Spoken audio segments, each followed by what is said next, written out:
Alright, what is up guys, welcome back to another video. We are just taking a quick look here at XRP. Really quick 30-second video because to be honest there really hasn't been much happening at all over the past week or so in the crypto markets. You can see we have patched into a little bit of a range here for XRP in this area between what we're looking at 45 cents up to around this 50 cent mark. Really just bouncing up and down in this area here. You can see here crushed firmly into a little bit of an area of the chart here underneath bear market resistance and also that support of the 0.23 Fibonacci at around that 45 cent level.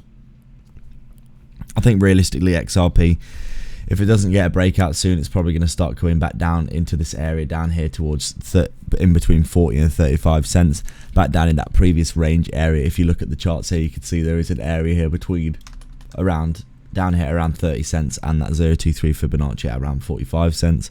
And I think realistically, if we do start to head down here, we're probably going to see ourselves falling back down into that area below the 0.23 Fibonacci if we don't start breaking to the upside. Obviously Bitcoin right now patching into a range at some key resistance at around 31k.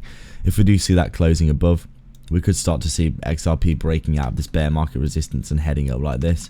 But right now obviously XRP is still very suppressed by the SEC case, and the price reflects that. Every time we try to break out, you can see quite clearly in this area particularly, we are just getting rejected. Right now just going sideways and waiting to see what happens next. I'm not taking any trades right now, just basically waiting and seeing what's going to happen.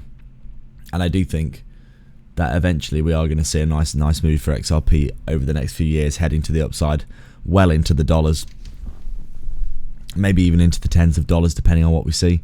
But overall, not too concerned, just waiting and seeing what's happening next. So thank you very much for watching. As always, like and subscribe, leave a comment down below and all that good stuff, and I'll catch you in the next one.